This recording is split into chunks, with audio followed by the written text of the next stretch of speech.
বন্ধুরা, আজকে আমি একটা দিওয়ালি ক্রাফট করব। তো এখানে আমার কী কী দরকার ওটা আমি বলে দিচ্ছি।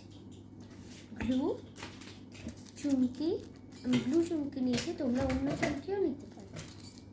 একটা ইয়ারবাড আর একটা হোয়াইট অ্যাক্রিলিক কালার আর ডিপ ব্লু অ্যাক্রিলিক কালার। আর এখানে লাগবে একটা yellow A4 size sheet, red A4 size newspaper দিয়ে ওইটা নিউজ পেপারে আমরা ইকুয়াল সাইজ কাটবো স্কোয়ারের মতো, দিয়ে ওটাকে রোল করব। তো দেখো আমি কেমন করে করছি। তো এখানে আমি দেখতে পাচ্ছ পেপার রোলের ওপর ব্লু অ্যাক্রিলিক কালার পেন্ট করে দিচ্ছি।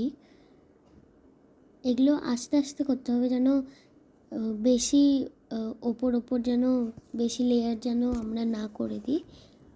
দেখতেই পাচ্ছ আমি ভালো করে করছি। এইবার আমি চুমকিগুলো একটা টুথপিক দিয়ে যে দিয়ার ওপরে আমি লাগিয়ে দিচ্ছি।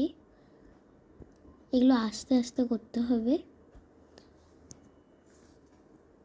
এবার আমি ওই যেই পেপার রোলের ওপরে চারিদিকে আমি ওই দিয়াগুলো লাগিয়ে দিলাম।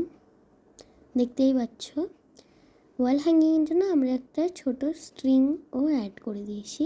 এখানে আমি হোয়াইট কালার দিয়ে ডট ডট করে দিচ্ছি যেন দেখতে ভালো লাগে। তো এইগুলো একটু গ্যাপ রেখে করতে হবে, যেমন আমি করছি। তো দেখো এটা আমাদের কমপ্লিট হয়ে গেল। কি সুন্দর লাগছে, বাড়িতে বানানোর জন্য ভালোই লাগে। Thank you.